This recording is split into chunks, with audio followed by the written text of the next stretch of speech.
Bismillah.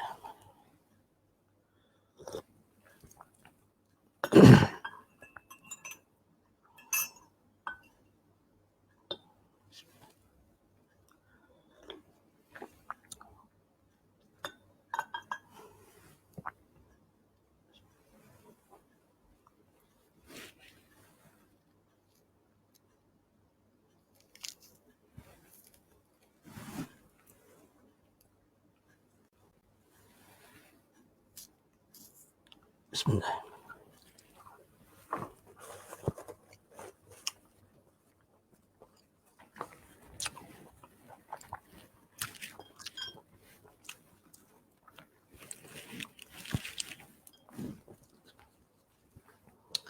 Alhamdulillah, kita banyak-banyak bersyukur kepada Allah Subhanahu Wa Taala di atas segala nikmat dan kurniaan yang Allah Taala anugerahkan kepada kita sehingga ke saat ini. Alhamdulillah kita boleh minum, kita boleh makan, termasuk kita makan buah limau.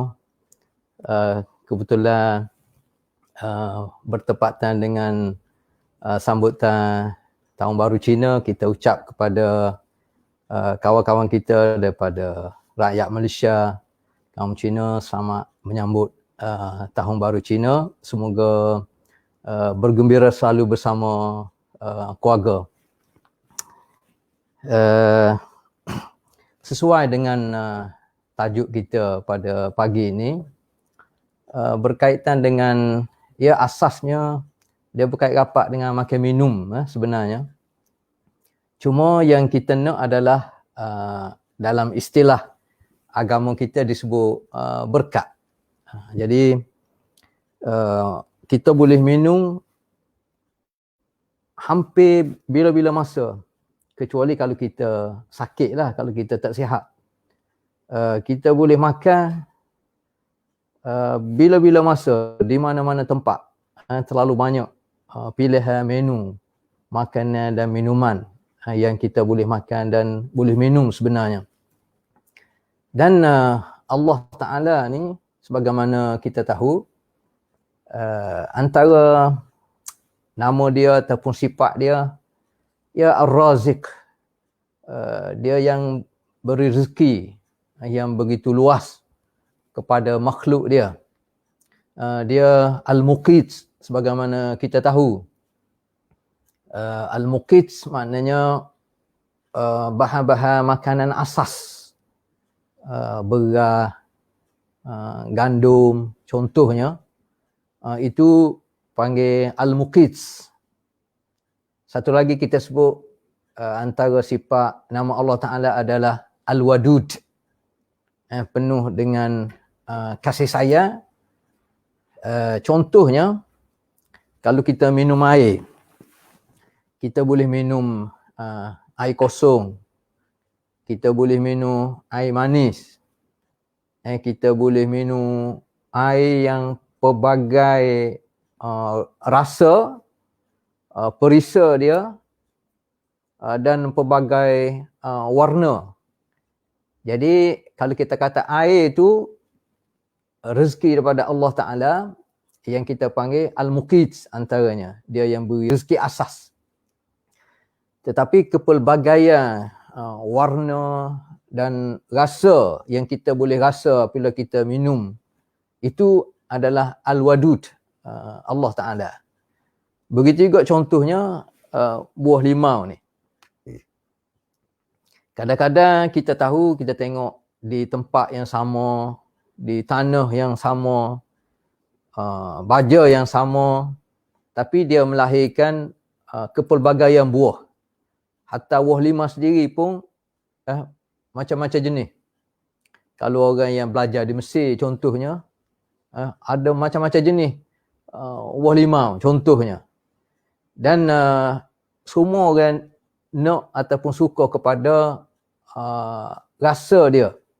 Dan rasa dia antaranya rasa manis.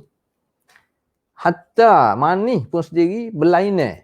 Manis gula lain, manis buah limau lain, manis buah apple lain, manis pisang lain. Semua tu adalah hasil daripada kasih sayang yang Allah Ta'ala tonjolkan kepada makhluk dia, termasuk khususnya kepada kita manusia, itu kita panggil al-wadud. Artinya kalau bab makan minum ni, Allah Ta'ala beri kekuatan kepada kita, manusia dengan akal dia boleh fikir. Hatta makhluk-makhluk lain pun, binatang yang tak ada akal pun, Allah Ta'ala boleh bagi pada dia naluri. Dia boleh agak mana makanan dia. Hatta pokok-pokok, maknanya dia boleh hidup dengan kehendak Allah SWT. Jadi kalau setara makhluk lain, binatang dan pokok-pokok boleh hidup, apatah lagi kita manusia. Kalau kita ingat di zaman permulaan dulu, Allah Ta'ala menghidupkan Nabi Adam dan isteri dia Hawa. Kemudian lahirnya anak-anak dan zuriat. Kita boleh gambarkan macam mana peringkat awal kehidupan dulu. Semuanya bergantung kepada fizikal kita kata. Secara asasnya kefahaman kita, kajian yang dibuat jauh berbanding dengan zaman sekarang ni. Dengan teknologi, dengan perkembangan ilmu, terlalu mudah untuk orang dapat bahan-bahan asas termasuk makan minum dia. Begitu juga macam mana untuk menimbulkan rasa selesa, rasa selera. Orang boleh cipta macam mana suasana, sama ada di rumah kita sendiri ataupun di kedai makan, di restoran, dengan kepelbagaian pendekatan yang dia buat untuk menarik minat pelanggan. Dan untuk memenuhi cita rasa pelanggan. Nak suruh rasa sedap tu, boleh kata hampir semua sedap.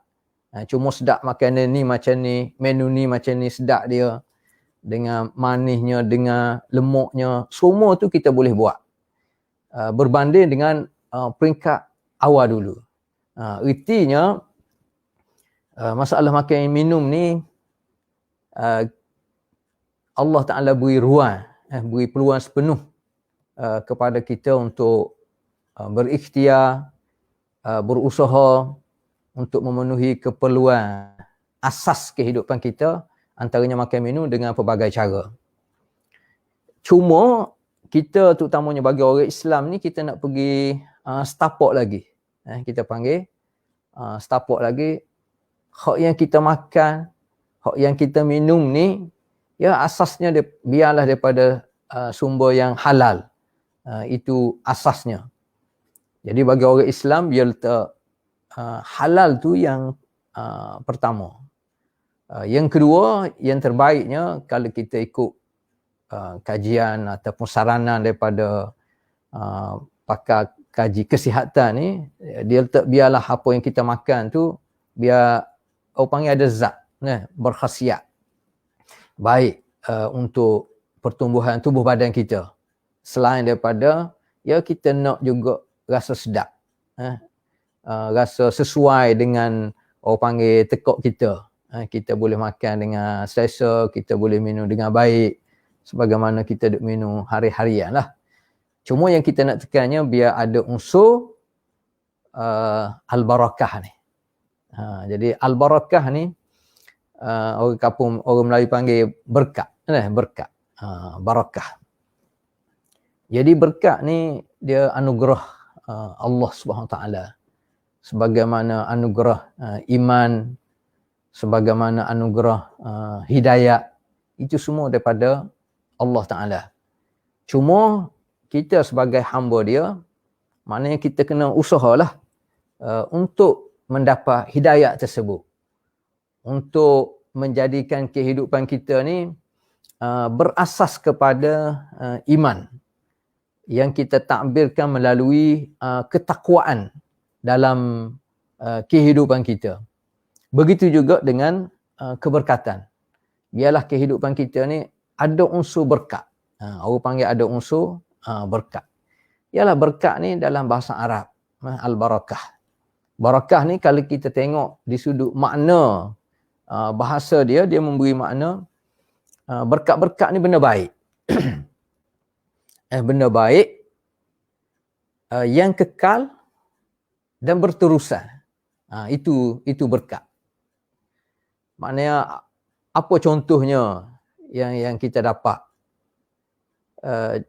Contohnya kalau kita fikir dalam kehidupan kita ni, kita dapat makan dan kita ikhtiar untuk pastikan makan minum kita, keluarga kita, zuriat kita adalah daripada sumber yang halal. Kita usaha dan kita berdoa kepada Allah Ta'ala, dan kita rasa secara umumnya kita berpuas hati. Kita pastikan sumber kita adalah sumber yang halal. Dan kita sentiasa minta dengan Allah Ta'ala supaya dianugerahkan kepada kita kemudahan, kesihatan. Jadi kita, keluarga kita, anak-anak kita dapat makan daripada sumber yang halal dan membangun sihat semua sekali. Dalam masa sama, kalau kita minta dengan Allah Ta'ala keberkatan, jadi dia seolah-olah antaranya budaya untuk kita pastikan makan minum kita ni daripada sumber yang halal tu berterusan. Ya, jadi seolah kita kata benda tu benda automatik. Maknanya kerana dia dah menjiwai kehidupan kita. Nak pastikan sumber halal untuk kita dapat keberkatan tu dah sebati dalam kehidupan kita. Jadi kita pastikan setiap tindak tanduk kita, kerja yang kita buat, apa yang kita rancang, apa yang kita fikir, dalam bidang apa saja yang kita terlibat dalam untuk menguruskan kehidupan, untuk mendapat rezeki dalam kehidupan ni, dia dah automatik sebab kita duk fikir sokmo. Kita duk ikhtiar macam mana nak pastikan sumber kemasukan kita ni adalah sumber yang halal dan mendapat keberkatan daripada Allah SWT. Maknanya kalau kita sebut kita nak berkat ni, kita kena ingat dia ni adalah anugerah daripada Allah Ta'ala. Sebagaimana anugerah hidayat tu sendiri. Kita boleh sebut kita nak hidayat, kita dapat hidayat. Tetapi sebenarnya yang pemberi hidayat itu adalah Allah Subhanahu Wa Taala. Jadi macam mana Allah Ta'ala nak tentukan, itu kuasa mutlak dia. Cuma dengan ilmu yang ada pada kita, dengan kefahaman yang ada pada kita, kita belajar, kita mencari kefahaman macam mana cara untuk kita mendapat hidayat Allah SWT. Begitu juga macam mana dengan ilmu dan kefahaman yang kita sentiasa cari untuk mendapat keberkatan dalam kehidupan kita. Maknanya bukan setakat kita rasa selesa, kita boleh makan, kita boleh minum bila-bila masa di mana-mana saja seolah-olahnya, tetapi kita terlupa keperluan keberkatan dalam kehidupan kita. Setengah orang dia bagi contoh mudah, dia kata macam kita tidur. Kita tidur kadang-kadang kita tidur sampai 5 jam, 7 jam. Tapi seolah kita tidak dapat kepuasan tu. Kepuasan tidur. Tapi kadang-kadang kita tidur, contohnya qailulah. Orang tidur biasanya orang sebut sebelum zuhur. Maknanya bila sebut sebelum zuhur ni biasanya 20 minit, 30 minit. Tetapi kadang-kadang dia dapat kepuasan daripada tidur. Begitu juga biasanya kita tidur waktu malam selepas Isya. Mungkin kita tidur 6 jam, mungkin kita tidur 5 jam. Terserah pada kita masing-masing. Setengah orang tidur 3-4 jam je. Tapi walaupun 3-4 jam, dia rasa kepuasan. Nikmat tidur tu dia rasa. Begitu juga kehidupan kita yang berkait termasuk fokusnya di sudut makan minum kita. Kita nak, kita makan, kita minum ni, kita rasa sedap, kita rasa kenyang, kita rasa puas hati, dan dalam masa sama, unsur keberkatan tu kita rasa ada. Kerana faktor-faktor tadi. Faktor satunya kita buat kerja, kita pastikan sumber yang halal, kita tidak curi, kita tidak merompok, kita tidak menipu orang, kita tak terlibat dengan benda-benda syubhat, termasuk benda-benda yang kita kata perkara yang boleh mendatangkan dosa besar. Minal kabair. Sebagai ulama kata termasuk rasuah lah. Yang menjadi tajuk kita. Jadi kita nak makan, kita nak minum, kita nak rasa sedap, kita rasa kenyang, kita rasa puas hati. Dalam masa sama keberkatan dia menggambarkan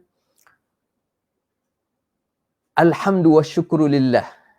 Kita rasa puas hati apabila kita sebut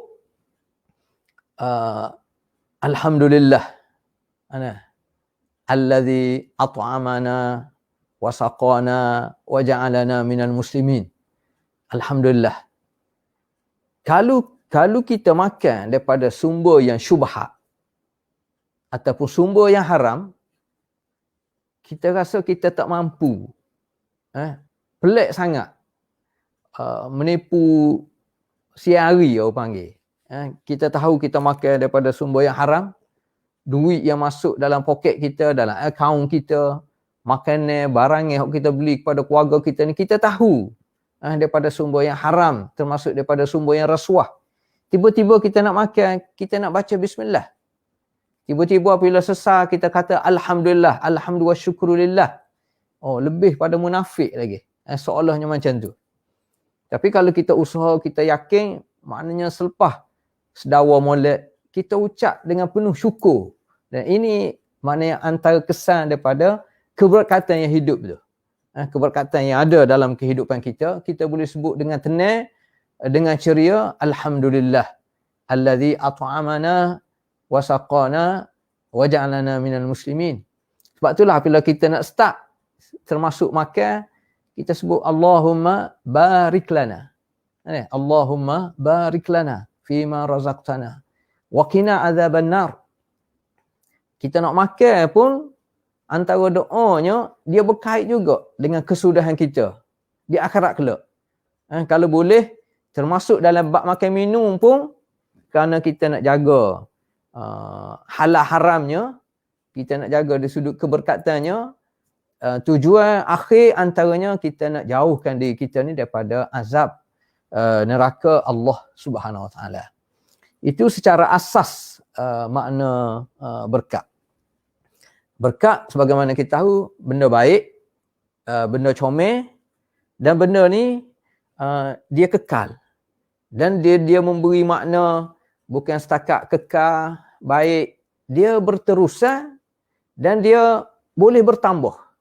Boleh bertambah lagi. Macam orang simpan duit dalam bank ke, dalam mana-mana institusi ke, dia dapat bonus, modal dia tu kekal dengan sebanyak tu, tetapi dia boleh lagi tambah di sudut bonus-bonus dia. Jadi itu makna barakah. Sebab itulah dalam bahasa Arab, air yang bertakung, yang tetap, maknanya air yang kekal ada dalam tasik ke, contohnya dalam bekah ke, Mana air itu kekal di situ. Dia panggil birkah. Itu dalam bahasa Arab.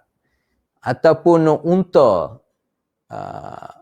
Barakal ba'ir. Unta bila dia duduk tu, dada dia biasanya setuh pada tanah tu, maknanya sesa molek. Sebab kalau kita perhati unta ni, nak boleh ke dia turun duduk tu bukan senang. Tapi bila duduk tu, maknanya landing molek kita panggil. Itu barakah. Jadi barakah ni dia memberi makna benda yang baik asasnya. Dan benda tu, kebaikan tu dia berterusan. Maknanya berkat ni kita nak kebaikan semua dalam kehidupan kita, termasuk berkait dengan makan minum kita, dan dia berterusan.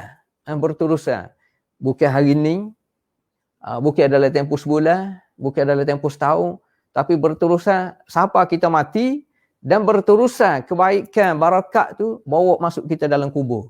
Maknanya nak jumpa Allah Ta'ala di akhirat kelak. Itu maksud barakah. Dia baik, dia berterusan, dan dia boleh bertambah. Pahala tu berganda yang Allah Ta'ala bagi. Sebab apa? Sebab Allah Ta'ala tengok kita ni nampak salah seorang hamba Allah Ta'ala yang berusaha betul-betul dengan kerjanya, perlu kejap kita panggil kerana nak dapat rezeki, dan daripada rezeki yang halal. Dan apabila kita makan minum, contohnya kita nak cari unsur keberkatan tersebut. Itu makna barakah. Artinya barakah ni satu benda yang besar lah dalam Islam. Sebab itulah Allah Ta'ala, barakah ni maknanya dari sisi dia, di sisi Allah Ta'ala. Kita pohon barakah di sisi Allah SWT. Sebagaimana kita sentiasa pohon iman, taqwa dan hidayah berterusan daripada Allah Subhanahu Wa Ta'ala. Itu makna berkat. Sebab itulah macam contohnya kisah di zaman Nabi dan para sahabat radhiyallahu anhum. Apabila berlaku peristiwa hijrah, para sahabat muhajirin berhijrah ke Madinah.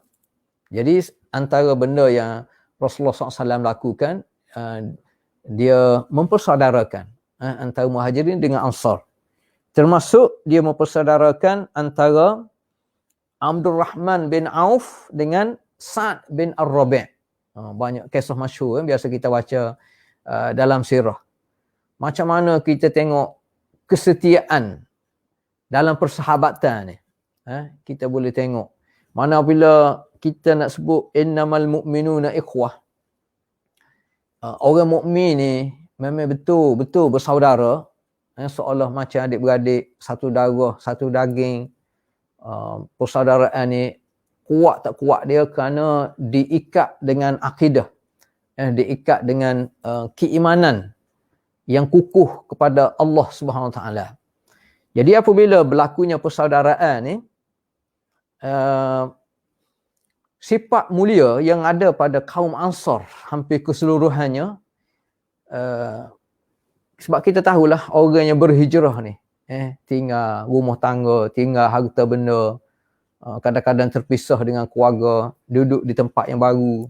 Sebagaimana kita tengok sekarang ni saudara se-Islam kita, yang sama ada di Palestin ke, sama ada di Yaman ke, sama ada berlaku di Syria ke contohnya. Contoh-contoh musibah yang menimpa umat Islam sekarang ni. Kita ambil contoh mudah, orang Syria lah contohnya. Jadi apabila dia lari daripada negara dia, nak selamat nyawa dia, nak selamat kehidupan dia, jadi dia tak boleh nak bawa semua sekali. Jadi terserah pada tempat yang dia pergilah, negara yang dia pergi. Kalau negara tu ada rasa tanggungjawab, ada rasa kemanusiaan, dia bagi. Dia pemudahkan urusan. Macam contoh jelaskan ni kalau kita tengok di Turki lah. Di Turki. Sehingga sebahagian daripada rakyat Turki ni marah kepada kerajaan sekarang ni, kerajaan Turki sekarang ni. Kerana apa? Kerana kerajaan Turki sekarang ni dia beri peruntukan yang begitu banyak. Kita panggil bajet. bajet negara tahunan tu peruntukan untuk pelarian termasuk orang Syria ni dengan bajet yang tinggi sehingga sebahagian daripada rakyat dia marah. Sampai tahap tu. Dan dia beri kemudahan-kemudahan asas lah. Jadi itu yang sebenarnya unsur kemanusiaan paling kurang.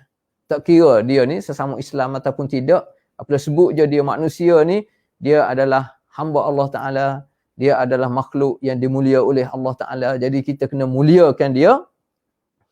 Begitu juga berlaku pada para sahabat selepas pada hijrah antara Muhajirin dengan Ansar, termasuk peristiwa antara Abdul Rahman bin Auf dengan Sa'd bin Ar-Rabi'. Yang mana Sa'd bin Ar-Rabi' ni tawarkan kepada dia. Kalau ikut kisahnya, hatta dia nak bagi isteri, dia sanggup cerai. Sampai tahap tu. Walaupun benda tu tidak berlaku. Tapi sampai tahap tu. Dan dia nak bagi harta dia kepada Abdul Rahman bin Auf. Tapi macam mana kita panggil syaraf, izzah yang ada pada pribadi setiap Muslim sebenarnya. Dia balas dengan baik. Dan doa pula Abdul Rahman bin Auf ni, doa kepada Sa'd bin Ar-Rabi'. Barakallahu laka fi ahlika wa malika.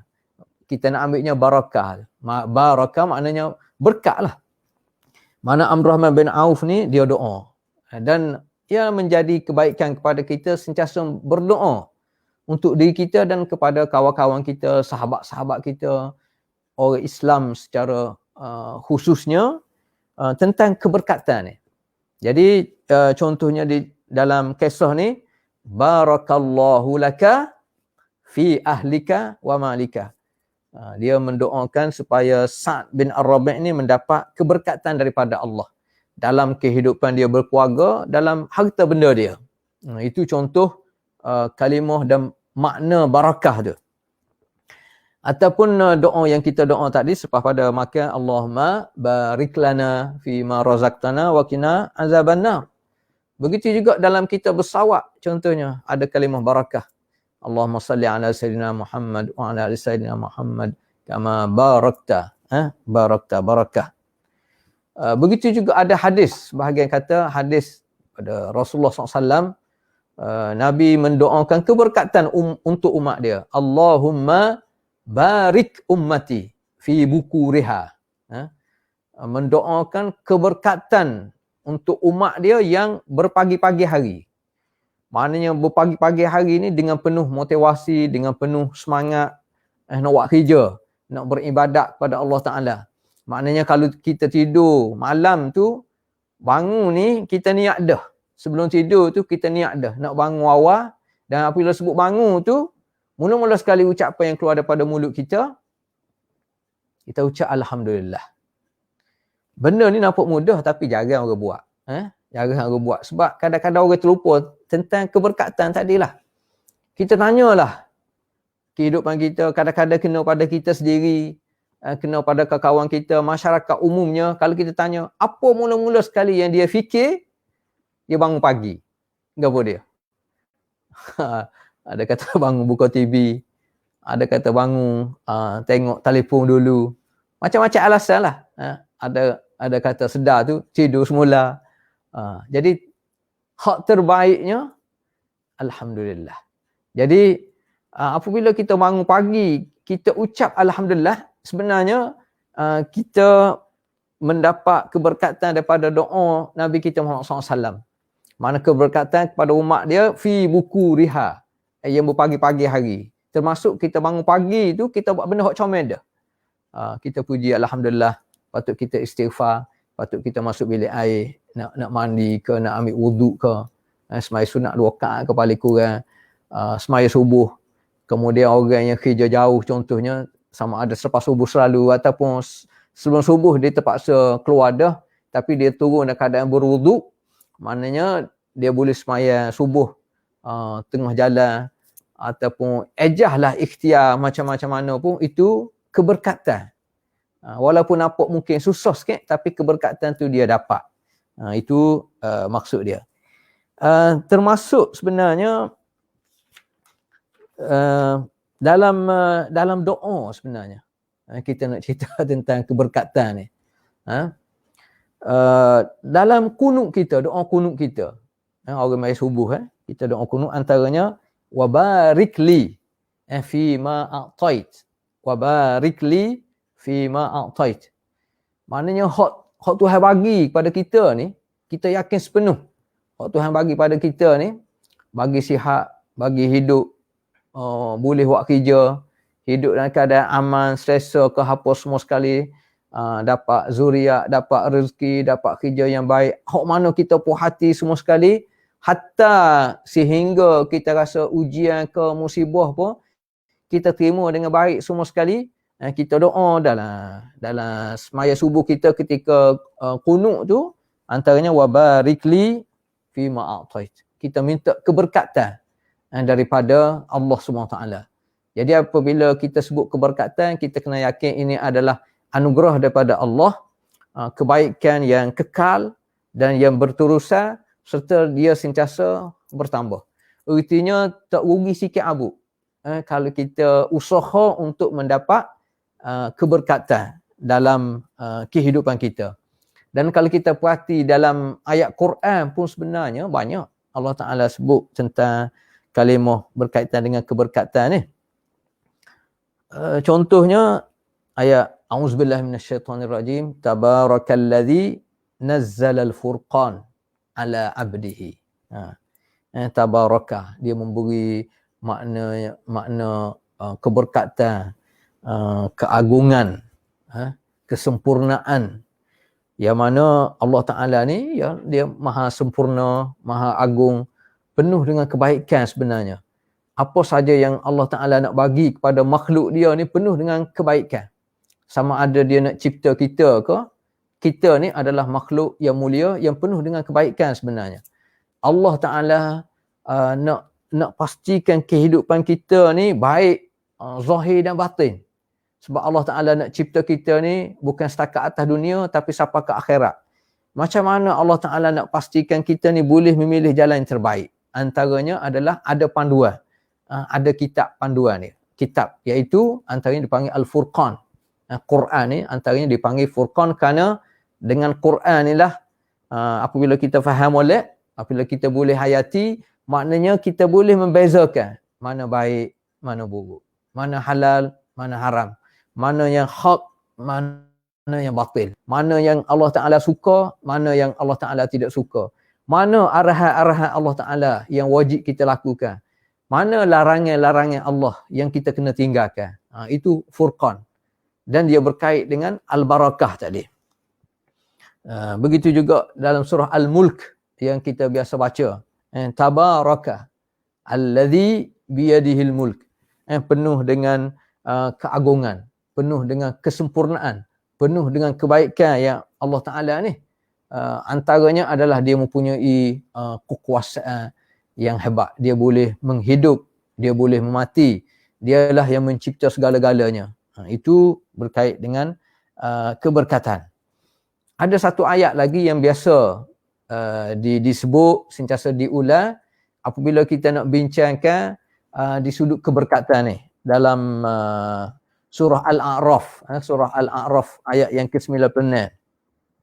Walau anna ahlal qura amanu wattaqau la fatahna alaihim barakatin minas sama'i wal ard.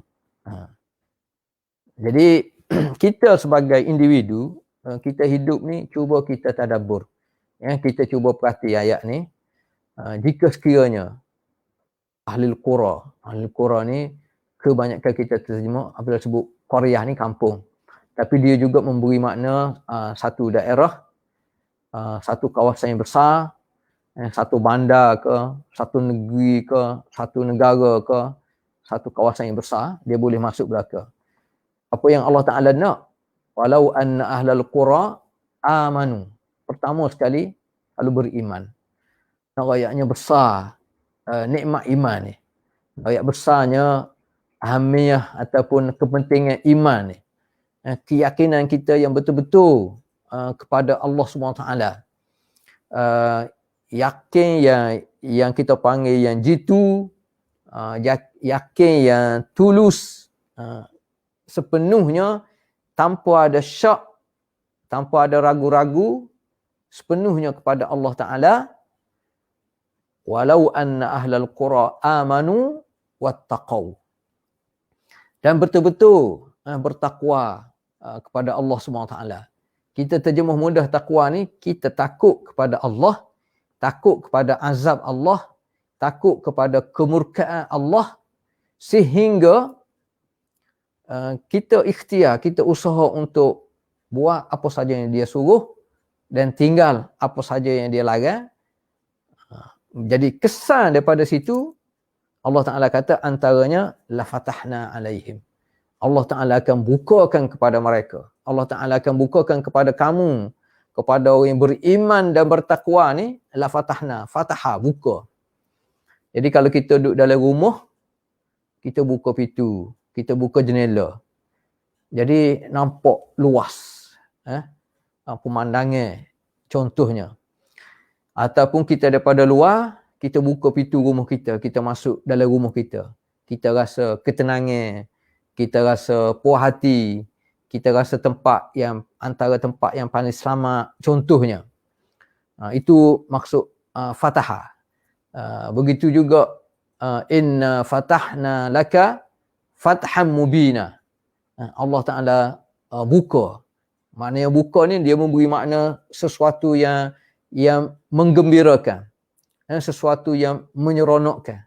Kalau Allah Ta'ala buka pintu hati kita untuk beriman kepada Allah, untuk menerima hidayah Allah SWT, untuk beriman dengan sebenar-benarnya, lahir daripada ketulusan hati kita, kebersihan hati kita, kesucian hati kita. Kita betul-betul beriman kepada Allah Ta'ala, dan kesan daripada iman dia memberi makna bawa kepada tindakan takwa.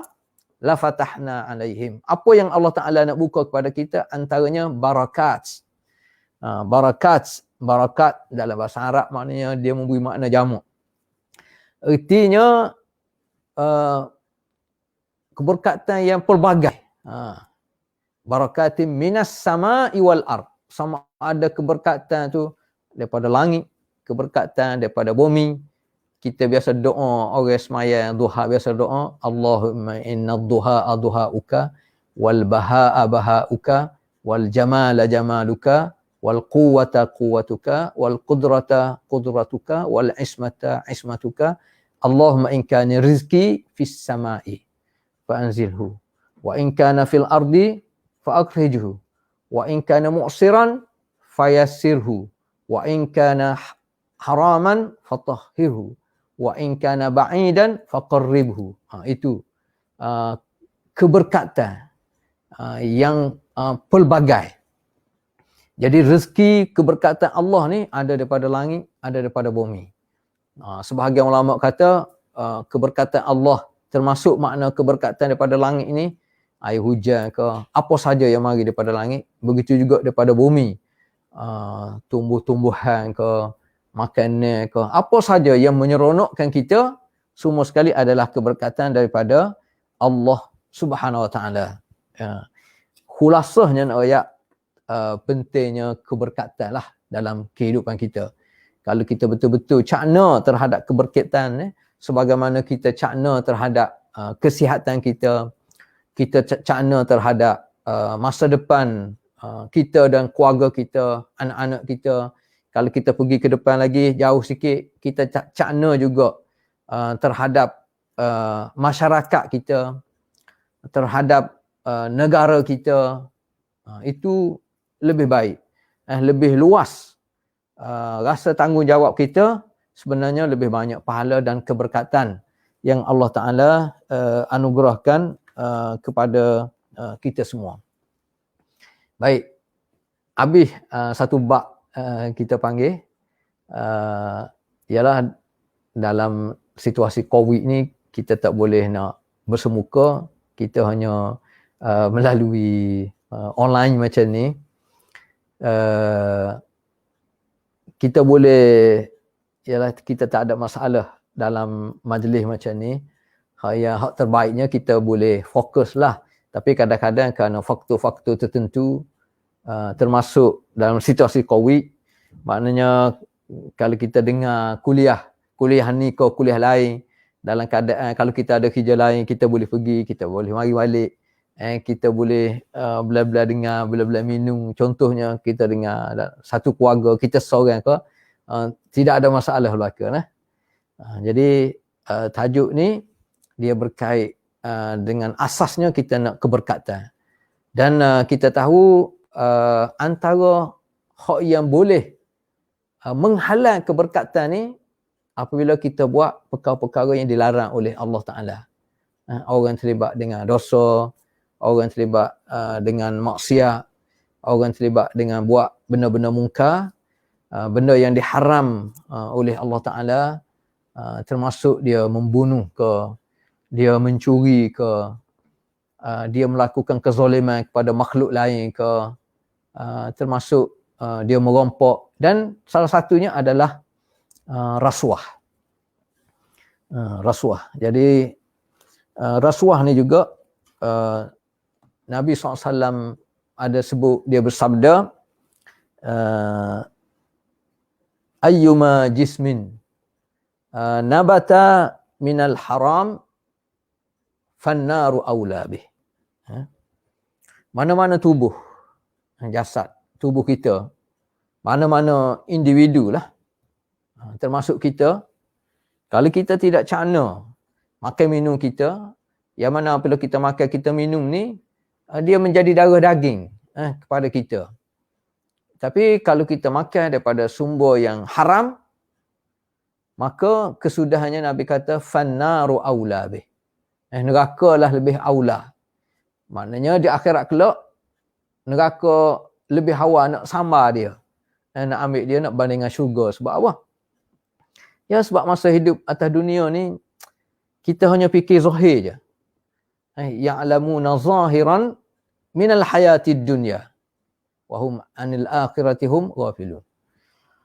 Kita duduk atas dunia, kadang-kadang kita fikir hak zahir je. Makna fikir hak zahir ni, fikir tentang dunia semata-mata. Kita nak selamat, tidak ada masalah. Kita nak makan minum hak sedap, tidak ada masalah. Kita nak supaya kita dan keluarga kita ni terkawal, selamat, hidup selesa, dapat kerja yang baik, semua tak ada masalah. Tapi yang jadi masalah apabila kita hanya fikir tentang dunia semata-mata. Kita tidak fikir tentang kehidupan selepas pada dunia. Sama ada di alam kubur, sama ada di pada mahsyar, ataupun kesudahan akhirnya sama ada di syurga ataupun neraka Allah SWT.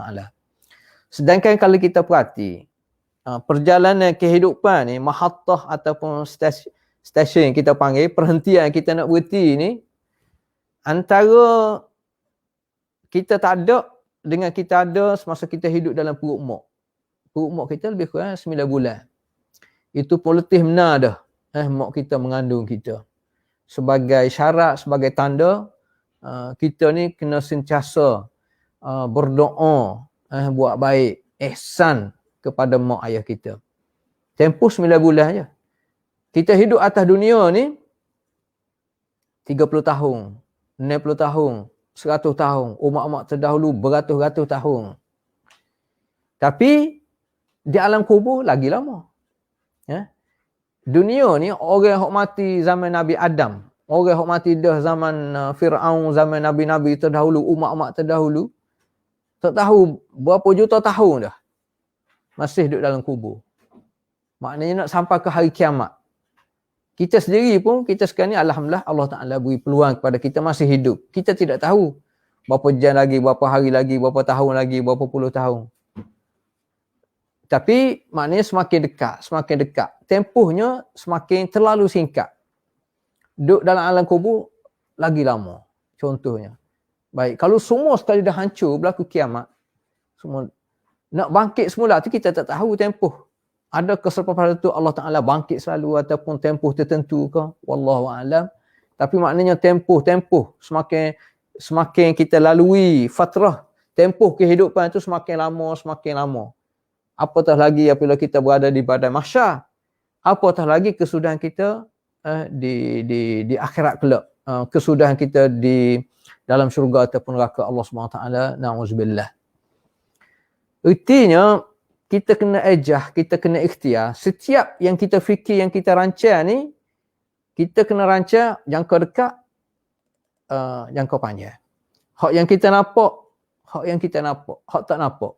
Itu yang pasti kita kena yakin sepenuh. Termasuk dalam kehidupan kita ni, kita kena pastikan apabila kita kata daripada sumber yang halal, kita kena ejah supaya kita boleh menjauhi benda-benda yang boleh mendatangkan dosa, termasuk rasuah ni. Sebab kesan pada rasuah ni terlalu besar, termasuk kita kata ada hadis dibuat, Rasulullah SAW pernah bersabda, ar-rashi wal murtashi finnar. Orang yang rasuah, orang yang terima rasuah, bahkan ada hadis lain sebut war-raish, orang yang jadi broker kita panggil, nak menghubungkan antara perasuah dengan penerima rasuah ni, orang broker lah kita panggil, orang tengah tu pun semua sekali dalam masuk dalam neraka Allah Ta'ala. Mana besar kesan rasuah ni. Dalam ayat surah Al-Baqarah 188. Ayat ni dekat dengan ayat yang Allah Ta'ala bincangkan tentang kefarduan puasa, hikmat puasa. Jadi sebab pada tu Allah Ta'ala sebut wala ta'kulu amwalakum bainakum bil batil. Jangan kita makan harta ni secara batil, secara salah. Wa tudlu biha ilal hukam, dan kita buat, kita bagi, kita sogok kepada pemerintah ke, kepada orang yang berkuasa ke, kepada orang yang ada kepentingan tertentu ke, litakulu fariqam min amwalin nasi bil ism. Akhir sekali tujuannya untuk kita dapat habuan, kita makan dengan cara yang salah, secara berdosa. Ibnu Mas'ud dia tafsirkan ayat ni, antaranya orang yang terlibat dengan rasuah ni tak ada al-haq, tak ada kebenaran dalam kehidupan dia. Mana penuh dengan kebatilan, penuh dengan penipuan. Orang yang terlibat dengan rasuah ni, orang yang ikut nafsu dia semata-mata, sepenuhnya. Abdullah bin Mas'ud kata, orang yang terlibat dengan rasuah ni, orang yang terlibat makan dengan cara yang batil ni, orang yang ikut nafsu, dan sebenarnya dia akan beri kesan negatif kepada masyarakat. Dia boleh menimbulkan kebencian, dia boleh menimbulkan perasaan ingin balas dendam. Ini jelas. Baik. Kalau kita tanya apa makna rasuah, hampir semua kita tahu. Sebab itulah kebanyakannya orang benci rasuah ni. Cuma kalau dia tak boleh nak kawal kehidupan dia, tak boleh nak kawal diri dia, tak boleh nak kawal nafsu, kehendak dalaman dia, maknanya dia terlibat. Orang yang bila dan terlibat termasuk dalam rasuah, memang dia rasa seronok. Sebab dia dapat hasil tu dengan mudah dan berganda-ganda. Orang rasuah kadang-kadang 10 riyal ya, contohnya. Tapi kadang-kadang ramai orang terima. Orang terima. Tapi ada juga rasuah siapa beratus-ratus. Ada rasuah siapa beribu-ribu. Ada rasuah siapa berpuluh ribu. Beratus ribu pun ada. Bahkan berjuta-juta sebenarnya. Berpuluh-puluh juta sebenarnya ada. Jadi kalau orang dah start masuk dan dia rasa sesa, dah payah, masa tu payah. Dia nak tarik balik lah. Jadi macam mana kita nak fahamkan rasuah ni adalah satu gejala yang negatif, satu sifat yang begitu buruk, sebagaimana buruknya kita tengok pemandangan yang kita tidak suka, contohnya, ataupun apa-apa sajalah yang kita nak bandingkan rasuah. Takrif ni terlalu banyak. Kalau kita fikir nak buat takrif semula pun sebenarnya tidak ada masalah. Tapi yang pentingnya kita nak takrif semula, tapi dia memberi maksud orang semakin jelek. Orang semakin benci pada rasuah. Kalau kita nak takrif semula, tapi seolah sehingga orang kata rasuah ni tak apa sebab berlaku sesama kita. Itu tak boleh. Rasuah ni tetap makna dia tu tetap salah. Tetap berdosa, tetap haram. Kita kena benci rasuah ni. Walaupun yang terlibat rasuah tu kaum kerabat kita, contohnya. Sekapung dengan kita, orang yang biasa sependapat dengan kita, tapi rasuah ni memang kita kena tolak. Sebab kita tahu kesan dia terlalu besar. Yang jadi negara huru-hara, yang jadi kehidupan rakyat semakin tertekan, yang jadi negara ni payah nak capai negara maju, payah nak bina tamadun, antara faktor utamanya kerana rasuah berleluasa. Kalau tidak ada usaha untuk kita sekat rasuah ni, tak tahulah. Dan rasuah ni terlalu banyak makna dia. Rasuah, politik, rasuah wang. Dan rasuah ni, kalau contohnya, ada takrif rasuah, merupakan satu jenayah. Kalau kita takrif resmi, takrif resmi rasuah ni, dia panggil satu jenayah. Tak kita tahulah jenayah. Jenayah ni, kalau di sisi Allah Ta'ala, orang yang melakukan dosa. Orang yang melakukan dosa ni sebenarnya penjenayah di sisi Allah Ta'ala. Di sisi kita ni, orang langgar peraturan antaranya, termasuk orang melakukan rasuah lah. Dia kira satu jenayah. Ataupun kesalahan undang-undang, dia kata. Kesalahan undang-undang. Di mana seseorang mendapat kebebasan. Apabila terlibat dengan rasuah ni, dia berkait antaranya bebas. Sepatutnya dia ditangkap, tapi kerana rasuah, bebas. Contohnya, ataupun bebas dia melakukan apa saja, dia mendapat contohnya kontrak yang dia tidak layak. Tapi kerana rasuah, dia dapat kontrak tersebut. Ataupun keistimewaan, dia kata. Apa-apa keistimewaan lah. Sepatutnya kesalahan ni, kalau ikut undang-undang yang tertulis, peraturan yang tertulis, kesalahan ni penjara 10 tahun. Tiba-tiba 1 hari.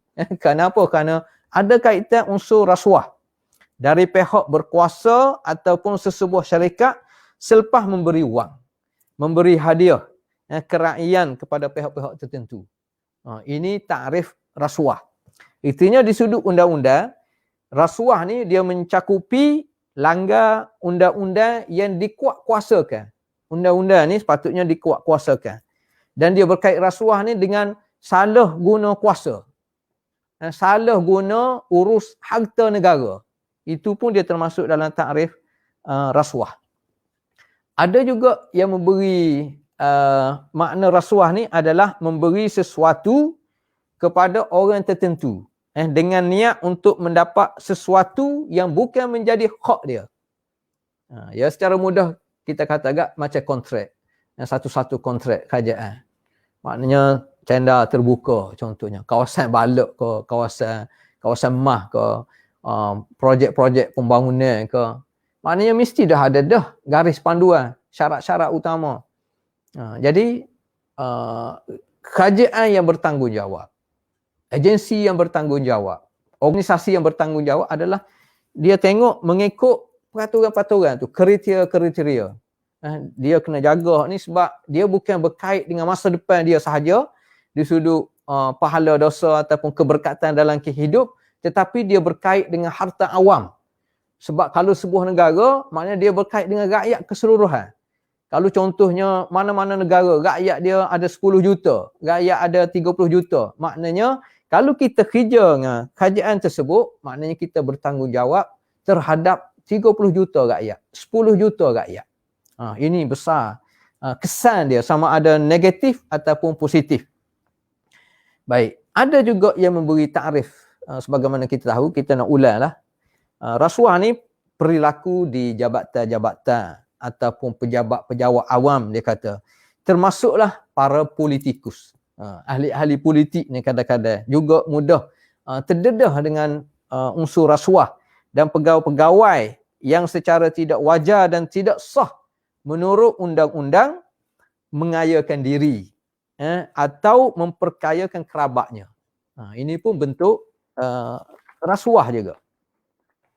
Baik, kalau kita perhati kepada daripada SPRM, SPRM, Suruhanjaya Pencegahan Rasuah Malaysia ni, dia kata ada 4 kesalahan utama yang berkaitan dengan rasuah. Satu, meminta dan menerima rasuah. Meminta dan menerima rasuah. Yang kedua, menawar ataupun memberi rasuah. Yang ketiga, membuat tuntutan palsu. Tuntutan palsu ni kadang-kadang, ya kalau pegawai kerajaan hak pakat rendah, dia nak tuntutan palsu 100,000 tak boleh. Orang tak percaya. Dia tuntut RM10, RM50, RM100. Sebab apa dia berani buat? Mungkin ada faktor-faktor tertentu, banyak faktor. Antaranya kerana apa? Kerana dia tengok ayah dia, hak atas. Ayah dia boleh rasuah waktu tuntutan siapa RM10,000, siapa RM100,000, siapa RM1 juta, tuntutan palsu. Ini pun masalah rasuah juga. Dan yang keempat, menyalahgunakan jawatan dan kedudukan kadang-kadang. Ini antara faktor yang kita sebut ar-rashi wal murtashi wal ra'ish finnar. Orang beri rasuah, menerima rasuah, beroka, orang tengah antara dua pihak tu semua sekali masuk neraka lah. Baik. Kalau kita pergi lagi, masa nak habis dah. Faktor rasuah. Secara mudahnya kita kata, bagi kita orang Islam kat, iman yang lemah lah. Itu asas dia. Semua orang, sama ada dia boleh terima ke tak boleh terima, dia kena terima hakikat. Antara faktor tiba dengan rasuah ni kerana tak ada iman. Iman dia terlalu lemah. Keyakinan dia pada Allah Subhanahu Taala ni, orang panggil tidak belah mana. Sebab kalau iman dia kukuh, iman dia kuat, dia mesti menghayati apa tuntutan iman. Antara tuntutan iman ialah dia berkait dengan dosa pahala. Setiap benda yang kita buat ni, kita kena fikir selalu kesudahan dia. Benda kita buat ni, boleh pahala ke boleh dosa? Situ asas dia. Kita kena letak. Itu gambaran orang beriman. Orang beriman mesti dia fikir tentang dosa pahala.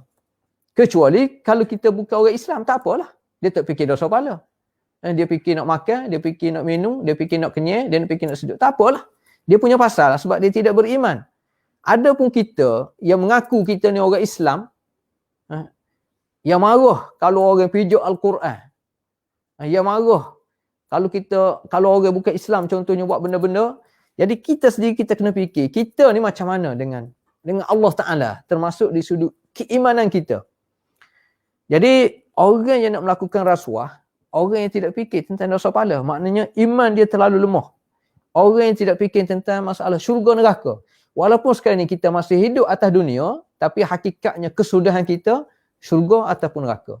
Bukan kita nak menentukan, ambo sama sekali tak boleh kata, ambo alhamdulillah syurga. Demo buat gini neraka, itu mengarut. Kita tak boleh nak pastikan sama ada kita ke, sama ada kumpulan kita ke nak menentu seorang syurga neraka, itu mengarut. Ajaran sesat. Cuma berdasar kepada ilmu dan kefahaman kita boleh cerita secara umum. Dan kita berharap agar semua orang Islam ni dia cakna masalah iman dan tuntutan iman. Dan orang yang beriman ni antara faktor dia melakukan rasuah orang Islam ni, termasuk orang Islam terutamanya, lemah iman ni sebab dia tak fikir tentang balasan. Akhirnya di akhirat kelak macam mana? Syurga ataupun neraka. Orang yang tak ada iman, orang rasuah ni tak ada iman dia lemah, dia terlalu mudah termakan pujuk rayu nafsu dia terutamanya. Mungkin faktor seterusnya adalah pemimpin yang tiada integriti lah. Integriti. Kita ada bincang sebelum ni, pentingnya kita orang Islam ni, khususnya pemimpin-pemimpin di semua peringkat. Kita panggil pemimpin politik ke, pegawai-pegawai tinggi kerajaan ke, ahli-ahli korporat ke, pemegang taruh kerajaan, yang pegang GLC ke, yang tidak ada integriti. Dia kadang-kadang kita ni, kita nak gambarkan integriti tu melalui zahir, melalui pemakaian. Adakah kerana kita pakai kod maka kita berintegriti? Adakah bila kita pakai piyah ni kita jadi integriti? Jadi kadang-kadang orang ni dia tengok zahir. Oh pakai piyah. Oh ni mesti ada integriti. Hak ni pakai kod, pakai tah, mesti ada integriti. Jadi integriti ni tidak dinilai dengan mazhar itu. Integriti dinilai dalam tanggungjawab yang lahir daripada dalaman kita sebagaimana kita tahulah. Jadi pemimpin yang tak ada integriti menyebabkan dia terlalu mudah terjebak dengan gejala rasuah. Yang ketiga mungkin antara faktornya kerana kelemahan sistem pemantauan tu. Kelemahan sistem pemantauan yang kita panggil muraqabah. Agensi-agensi tertentu dalam mana-mana negara sebenarnya tentulah ditubuh. Negara yang lemah kadang-kadang terlalu banyak dia menubuhkan agensi itu, organisasi ni untuk benterah rasuah lah, untuk benterah, tapi benda tu tak jalan. Hak sedia ada pun tak laksana. Kerana apa? Kerana yang nak buat integriti pun dia ada masalah integriti, itu masalah. Jadi kadang-kadang kelemahan sistem pemantauan ni kerana individu tu sendiri. Individu yang terlibat dalam organisasi, dalam agensi yang ditugaskan untuk memantau, dia sendiri bermasalah di sudut integriti. Itu yang masalah. Kemudian agensi tersebut mungkin lemah. Peraturan-peraturan dia agak lemah. Dan kuasa yang diberi pun mungkin agak terhad. Yang keempat mungkin antara faktor rasuah ni ialah contohnya rasuah, tuntutan palsu yang dilakukan oleh pegawai-pegawai. Kita panggil pejabat awam yang kecil ni, yang gaji dia rendah. Ini antara faktornya. Kesalahan tu tak salah. Walaupun dia pegawai kecil, walaupun rasuah yang dia lakukan ataupun dia terima sikit, tapi dosa tetap dosa. Cuma antara faktor kalau kita kaji, kerana pegawai biasa ni, rendah ni, gaji dia terlalu sikit. Terlalu jauh. Hak pegawai tertinggi ni gaji RM50,000, gaji RM70,000, gaji RM200,000. Hak pegawai rendah ni, driver, hak bahagian angkut fare ni gaji RM1,000, gaji RM2,000. Nak duduk di bandar, gaji RM3,000. Kemudian barang tu naik semua. Barang keperluan asas tu, apa saja alasan yang kerajaan buat, mana-mana kerajaan lah, naik barang yang asas tu naik semua. Dalam setahun tu naik 2-3 kali. Capur mari naik RM500 contohnya setahun. Kemudian kerajaan kata kita akan pantau, turunlah harga. Purata daripada RM500 turun RM300 lah katanya. Tapi tetap juga naik RM200. Gaji pegawai biasa ni naik RM50 setahun. Kalau naik RM50 sebulan, tahan juga. Dah lah gaji basic tu rendah. Ini kelemahan ketara dalam mana-mana kerajaan sebenarnya. Seterusnya kadang-kadang sesebuah kerajaan ni yang jadi faktor rasuah kerana projek-projek mega ni terlalu besar. Ya nak menuju negara maju, memang kita nak. Tapi ta'arif negara maju, keperluan asas kepada negara maju, macam mana nak capai negara maju, kalau dia ditadbir oleh kebanyakan pemimpin utamanya yang ada masalah integriti. Dan faktor juga rakyat tu sendiri, kita lah rakyat biasa ni yang sengaja panggil tidak kritikal. Maknanya kita tidak fikir sangat. Kita fikir tentang diri kita. Pemimpin tu biarlah dia punya pasal. Kita ni boleh RM50 setahun ke RM100 dalam masa 5 tahun ke, tak ada dah, tak apa dah. Jadi rakyat ni sendiri dia mudah dibohongi. Dia mudah disogok. Maklumat dia terlalu terhad. Kebebasan media yang terbatas yang menyebabkan maklumat-maklumat untuk rakyat secara umumnya ni tidak dapat. Dan benda ni berlaku termasuk kita kata di zaman Fir'aun dulu. Kalau kita tengok, kita kaji ayat surah Az-Zukhruf, Az-Zukhruf 51. Wa nada Fir'aun fi qaumihi qala ya qaum alaysa li mulku Misra, tidakkah aku ni pemerintah Mesir, wa hadhil anhar, gambaran pembangunan projek-projek semua sekali daripada aku, am ana khairun min hadzal ladzi huwa mahinun wala yakadu yubin. Macam mana Fir'aun dia perlekeh Nabi Musa ni depan rakyat dia. Takkah dia ni orang hina? Nabi Musa ada gapo? Dia boleh menawarkan projek gapo? Apa jawatan dia? Banyak mana harta benda yang ada pada dia? Aku ni, aku raja. Aku Fir'aun. Aku ada projek. Aku boleh bagi kepada kamu. Ini benar sama je berlaku dalam lipatan sejarah. Akhir sekali fastakhaffa qaumahu fa'ata'u. Akhir sekali dia ikhtiar, dia usaha dan dia boleh menundukkan rakyat dia. Innahum kanu qauman fasikin. Jadi kalau rakyat ni tidak cakna, rakyat tidak kritikal, rakyat tidak rasa dia juga bertanggungjawab untuk negara dia, akhir sekali dia pun jadi cair dengan kejahatan, dengan rasuah yang berlaku dalam satu-satu negara, dan akhir sekali dia juga fasik. Kalau dia tengok pemimpin rasuah, dia pun ikhtiar juga akhirnya nak rasuah juga. Itu kesan buruk rasuah. Jadi akhir sekali penyelesaian dia lah macam mana. Mudah kita kata al-Islam wal hal lah dia. Islam lah jalan penyelesaian. Cuma macam mana? Kembali kepada Islam, kembali kepada Quran. Ya betul, kita boleh terima secara umum. Cuma cara macam mana? Ya kita boleh sebut antaranya, kita kena kaji balik antaranya sistem pendidikan negara. Ini penting sebenarnya. Sebab apa kita tengok pemimpin-pemimpin sebuah negara ni, sesebuah negara kalau kita umumkan, kebanyakannya terlibat dalam rasuah. Dia tu ngaji mana? Biasanya ngaji di negara dia lah kebanyakannya. Peringkat awal jarang lah. Kecuali orang yang kaya sangat. Anak umur 7 tahun tu atas luar negara dah. Contohnya.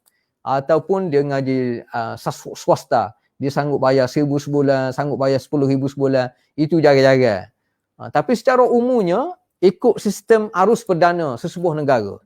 Daripada sekolah rendah, menengah, masuk universiti, akhir sekali jadi pegawai kerajaan.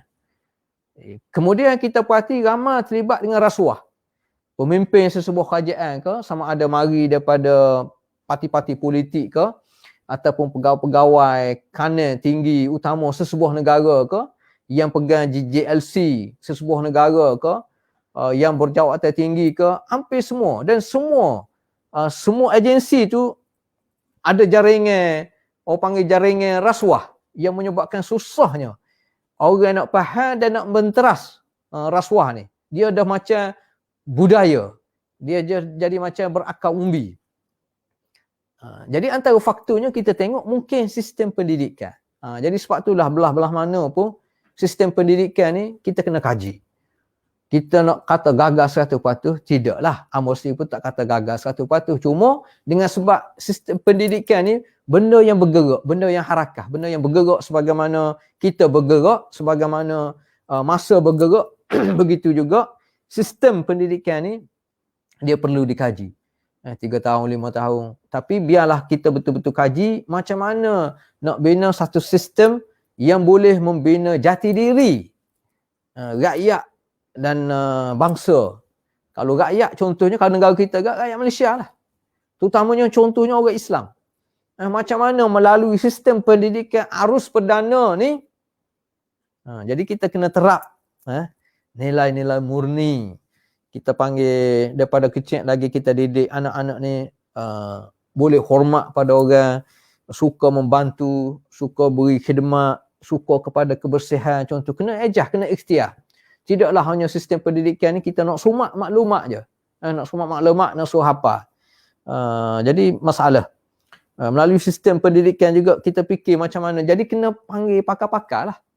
Kena panggil pakar. Jangan terhad kepada orang tertentu yang senada dengan kita, yang sependapat dengan kita. Tak boleh, tak akan berjaya. Jadi semua sekali yang berkepakaran dalam bidang agama ke kita kata, dalam bidang pendidikan, dalam bidang kesihatan, dalam bidang apa saja, kena duduk. Kena bina matlamat baru, bina tanggungjawab, bina tentang kepentingan ilmu. Macam mana dengan ilmu ni kita boleh membina jati diri dan ke arah membina tamadun. Dan seterusnya kita panggil asasnya bila sebut pendidikan kat, pendidikan Islam lah. Pendidikan Islam. Macam mana melalui pendidikan arus perdana ni sehingga sebenarnya kita tidak perlu ada masa khusus lain pula. Sebenarnya kalau kita susun molek, pendidikan Islam ni dia kena masuk dalam arus perdana sehingga anak murid yang keluar ni, pelajar-pelajar yang keluar, sama ada peringkat rendah, lebih lagi peringkat menengah sebelum dia masuk universiti ni, dia dah faham betul makna iman, makna Islam yang kita panggil manhaj hayah ni. makna ihsan dia nak terjemuhkan dalam kehidupan dia. Macam mana nak terjemuhkan Islam dan iman ni dalam kehidupan dia sehingga dia ada kualiti, dia ada itqan, dia ada integriti yang baik melalui ihsan. Macam mana melalui sistem pendidikan yang kita kata pendidikan Islam ni dia boleh membina matlamat hidup. Rakyat ni, terutamanya orang Islam tahu hidup dia ni kesudahan dia ke mana. Apa yang dia perlu buat atas dunia ni. Apa yang berkait dengan dosa pala. Apa yang berkait dengan syurga neraka ni sebenarnya. Unsur dosa pala memang kita kena tekan. Dalam ni. Unsur pembersihan hati, jiwa. Sebab semuanya berdasar pada jiwa. Jadi kalau sistem dia tidak cakna terhadap pembersihan jiwa, terutamanya orang Islam ni, itu yang jadi mudah. Pemimpin terutamanya terlibat dengan gejala rasuah. Gejala yang begitu hina di sisi Islam, di sisi agama kita. Tapi orang tak nampak lah sebab dia tak nampak di tubuh. Dia tak nampak di tubuh. Jadi unsur pembersihan jiwa. Itu penting. Kemudian banyaklah perlu juga dalam semasa ke semasa kita kata nak tubuh jawatan kuasa ni, organisasi ke penguat kuasaan ni yang betul-betul berwibawa, yang betul-betul berwibawa, berintegriti, yang boleh dipercayai. Individu yang terlibat tu yang ada integriti, bukan dilantik kerana dia ni pernah pegang jawatan-jawatan ni, jawatan-jawatan besar. Integriti dia macam mana? Sejarah hidup dia macam mana? Kita perhati. Dia ni terlibat ke tak dengan benda-benda rasuah, benda-benda yang boleh mendatangkan dosa. Kalau minum arak, kalau berjudi contohnya, lepas tu nak lantik sebagai jawatankuasa integriti, letih lah sebuah negara. Memang berat, memang tak akan capai. Sebab dia akan terbatas dia punya bidang kuasa dia tu. Dan kemudian jawatankuasa ni mesti daripada kepelbagaian kepakaran. Sama ada daripada pihak kajian ni lah, kajian ni, tak kira lah sekarang ni, kohok sebelum ni, kohok lepas pada ni. Mesti kajian tu dia berjiwa besar antaranya. Individu pun mesti berjiwa besar, kajian pun berjiwa besar. Maksudnya kajian ni kalau dia boleh kuasa, dia kena rasa ini bukan peluang untuk dia kaut keuntungan, untuk dia lantik orang yang paling dekat dengan dia. Masalah integriti tu nombor 10. Hak kecek ni memanglah nombor 1 integriti. Tapi pelaksanaan jadi integriti duduk nombor 9, nombor 10. Hak pentingnya dia sokong kita ke tak. Dia ni grup kita ke tak. Layak tak layak itu nombor 7. Jadi letih lah macam tu. Jadi kita nak betul-betul nak bina negara ni, antaranya kita kata nak elak gejala rasuah, kena lantik jawatan kuasa yang di sudut penguasaan ni, di sudut kuasa dia, bidang kuasa yang lebih, dan jawatan kuasa tu mesti yang betul-betul berintegriti, yang ada kepakaran, yang menggabungkan daripada pihak kerajaan ke, pihak pembangkang ke, parti politik ke, ahli akademik ke, pakar undang-undang ke, tokoh korporat ke, tokoh-tokoh agama ke, yang kita panggil ulama, yang boleh memberi pencerahan yang baik. Ini penting dalam pembinaan sebuah negara. Dan rekod peribadi yang terlibat ni mesti betul-betul bersih lah. Mesti betul-betul bersih. Dan faktor juga yang boleh elak ni adalah hukumnya tu biar berat lah. Kita panggil ta'zir rasuah ni, biasa ulama sebut dalam bahagian ta'zir. Kena ni. Ya kalau betul-betul dah disabit kesalahan melalui sistem mahkamah, contohnya perundangan yang nampak ketelusan, keadilan dia. Jadi orang yang terlibat dalam rasuah, orang yang dah disahkan melalui perbicaraan yang telus kita panggil, kena diambil tindakan yang tegas supaya dia menjadi pengajaran kepada orang lain. Kita kena malu kepada negara-negara lain, termasuk negara bukan Islam, tapi mereka ni contohnya rasa jijik dengan rasuah. Tak usah ambil lah negara barat yang bukan Islam. Kita ambil negara umat Islam yang menonjol sekarang ni. Contohnya Turki. Amo biasa sebut Turki. Amo minat ikut perkembangan Turki. Kita tengok sejarah dia memang hebat. Kerajaan sekarang ni pun, kalau kita perhati betul-betul, sekarang ni kerajaan dia baru dalam seminggu 2 ni isytihar nak hantar angkasawan. Ini kita negara umat Islam hak lain lemah duk balas sama sendiri, Masalah rasuah tak sesat-sesat. Tak ada nak fikir. Kita duk fikir tentang hukum darah nyamuk je. Sedangkan negara sedang membangun, maju macam Turki ni, nak hantar 2023 ni, 2023 nak hantar angkasa orang. Dia dah hantar berapa dah Akmal Sinai dia. Satelit dia dah hantar. Dia ada beribu kepakaran. Dia dah buat perjanjian dengan Pakistan, dengan Uzbekistan kita silap, ataupun Kazakhstan untuk mencapai cita-cita dia. Macam mana dia kata, Erdogan kata antara tujuan dia adalah untuk mendapat maklumat yang sahih, memberi kebaikan kepada dunia keseluruhan, bukan untuk Turki saja, untuk kebaikan dunia. Ini kehebatan apabila pemimpin ni dia tidak fikir tentang diri dia. Dia tidak fikir tentang kelompok dia semata-mata, tapi dia fikir macam mana nak memajukan negara dia, memajukan rakyat dia, dan kebaikan ni dia nak melata kepada seluruh dunia. Hatta kepada negara bukan Islam pun sendiri mendapat kenikmatan tersebut. Kita perhatilah. Jadi akhir sekali mungkin kita kena angkat martabat rakyat ni. Kita kena rasa mulia. Siapa dia yang memuliakan? Bukan kerajaan. Kalau kerajaan ni memuliakan rakyat, alhamdulillah. Kalau kerajaan dia hina rakyat sebagaimana Fir'aun hina rakyat dia, kita kena rasa kita tetap mulia. Siapa dia yang memulia kita? Yang memulia kita adalah yang mencipta kita. Yang mempunyai 99 nama. Yang mulia, yang sempurna, yang agung. Jadi kita kena angkat diri kita. Kerajaan bertanggungjawab adalah kerajaan yang berusaha untuk angkat rakyat dia penting. Termasuk dalam sistem demokrasi sebenarnya. Walaupun kita rakyat biasa, kita petani kapung, kita kita kerja biasa yang tidak dihormati oleh kebanyakan orang, tapi kita tetap mulia kerana kita adalah hamba Allah Subhanahu Wa Taala.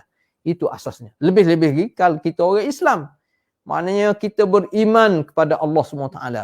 Kita tahu tentang dosa pahala. Kita tahu tentang kehidupan berakhir dengan kematian, akan dibangkit semula. Kita akhirnya akan mendapat nikmat syurga ataupun neraka. Jadi sebab itulah susah setara mana pun kita ikhtiar untuk pastikan rezeki kita rezeki yang halal, dan kita nak mendapat keberkatan daripada Allah Ta'ala. Tapi dalam masa yang sama, kita juga bertanggungjawab untuk pastikan negara yang kita diami ni, kalau Turki, rakyat Turki lah. Kalau kita di Malaysia ni, kita rakyat Malaysia tanpa mengira agama, tanpa mengira bangsa, sebenarnya kita adalah warga negara asasnya, rakyat Malaysia. Kita bertanggungjawab untuk pastikan setiap kerajaan, sesebuah kerajaan, seorang pemimpin yang naik ni, ia betul-betul yang boleh menjiwai kehendak rakyat, yang boleh jalankan tanggungjawab dia, yang nampak rasuah ni adalah benda yang jejek, benda yang hina, lebih hina kalau kita nak kacak kasar agak, lebih hina daripada babi, daripada anjing lagi sebenarnya, orang yang terlibat dengan rasuah ni. Jadi khulasahnya, amba rasa kita boleh sepakat kot, bahawasanya pentingnya kehidupan kita ni, kita ikhtiar supaya kita mendapat keberkatan daripada Allah SWT. Walaupun air seteguk kita minum, walaupun walimah sulah kita makan, tapilah kita pastikan daripada sumber yang halal.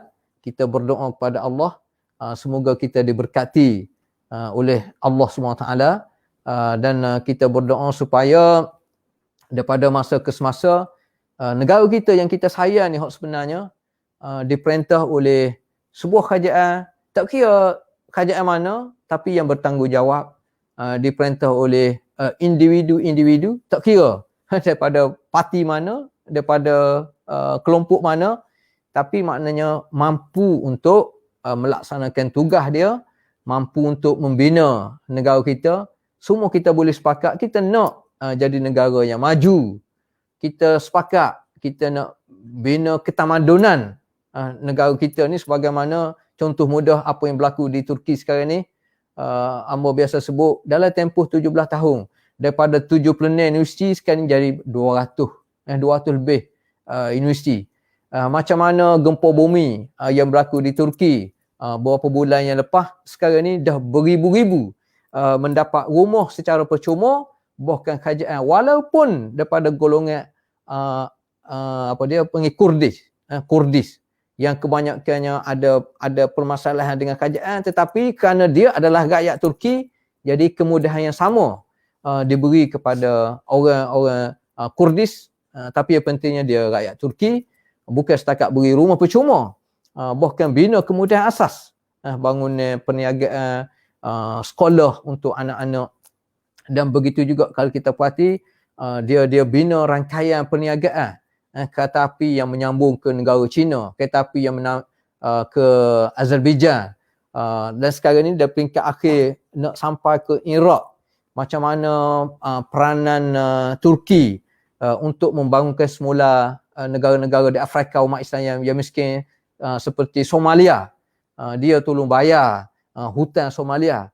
Ini maknanya negara yang mampu membina ketamadunan. Jadi kita nak negara kita juga menuju negara yang maju, yang tamadun, dan akhir sekali yang berkebajikan. Kalau Abid Liu, individu, ialah sekarang ni adalah tim dia. Tetapi dengan masalah kita nak kata dia ikhlas, dia punya pasal.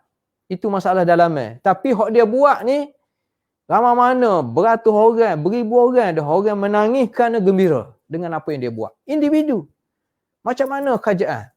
Walaupun dalam isu COVID sekarang ni, kita setujulah SOP yang biarlah kita sebagai pegawai kerajaan, kita sebagai pimpinan, kita tunjuk kedua contoh yang terbaik. Kalau kita kata SOP, kena patuh. Jadi, kita pemimpin kena tunjuk contoh. Kita nak buat penguatkuasaan, hak langgar SOP, tangkap. Tidak ada masalah. Tetapi, gerakkan untuk bantu rakyat, biar nampak bersungguh. Sebagaimana bersungguhnya kita ambil denda kepada rakyat, begitulah sebuah kerajaan ni, dia kena bersungguh untuk turun ke lapangan. Padahal dengan ratus-ratus ribu masuk dalam akaun kita. Padahal dengan puluh-puluh ribu masuk dalam akaun kita. Padahal dengan projek-projek yang kita boleh tanda tangan, kadang-kadang kita sorang je, tak perlu bincang, tak perlu apa. Jadi biarlah semua sekali tu, biar rakyat nampak jelas. Dan Alhamdulillah, kita yakin sekarang ni rakyat dah ada ilmu. Rakyat dah ada maklumat. Walaupun di mana-mana negara pun, sekarang ni rakyat semakin bermaklumat, dan itu yang kita harap, termasuk negara kita, boleh jadi negara maju, negara bertamadun dan berkebajikan. Amal rasa cukup dulu untuk pagi ini. Wabillahi taufiq wal hidayah. Wassalamualaikum warahmatullahi taala wabarakatuh.